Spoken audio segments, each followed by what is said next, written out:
Before we get to our last example in chapter 3, just for completion, I guess, completeness, I'm going to state theorem 3.19, but we won't prove it. There's a proof in the text. The theorem says this, and I abbreviated it here. I used some symbols. F, mapping A into R, a continuous and one-to-one function, and A being connected, implies that F is a monotone function, either an increasing or decreasing function. And I should put one more word in here, because monotone functions could be like this. It can flatten out. This can't. So I'm going to say strictly monotone.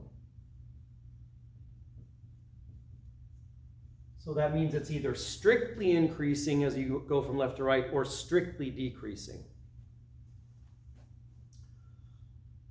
Okay, that being said, let's go to our last example, which is going to look very much like our previous example, and I believe I've assigned this for homework.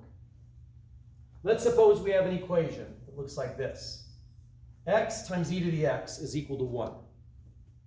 We need to find an interval of length 1 that contains a solution. So, for example, we don't have to find the solution, just, perhaps between the interval between 6 and 7 maybe contains a solution. That's all we need to do. Don't need to solve it. Just find the interval that contains a solution.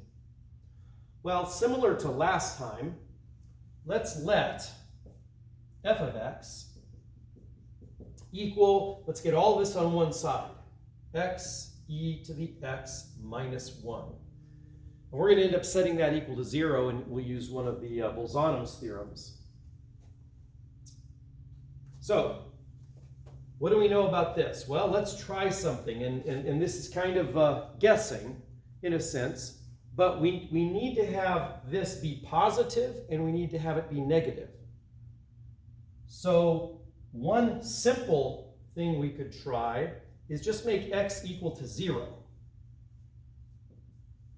And really I chose that because it's very easy to compute this, and it turns out that's going to be one good endpoint to use. F of 0 is 0, e to the 0, so 0 minus 1.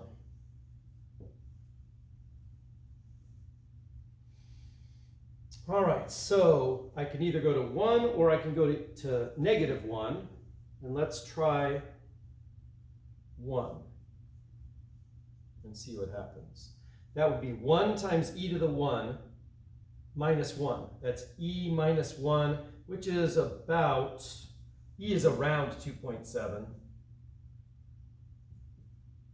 So 1.7, that's less than 0 up there. This is greater than 0. The second one is. So basically we're done. We know that f of 0 and f of 1 have opposite signs. So therefore, by Bolzono, which I'll just write theorem 3.13,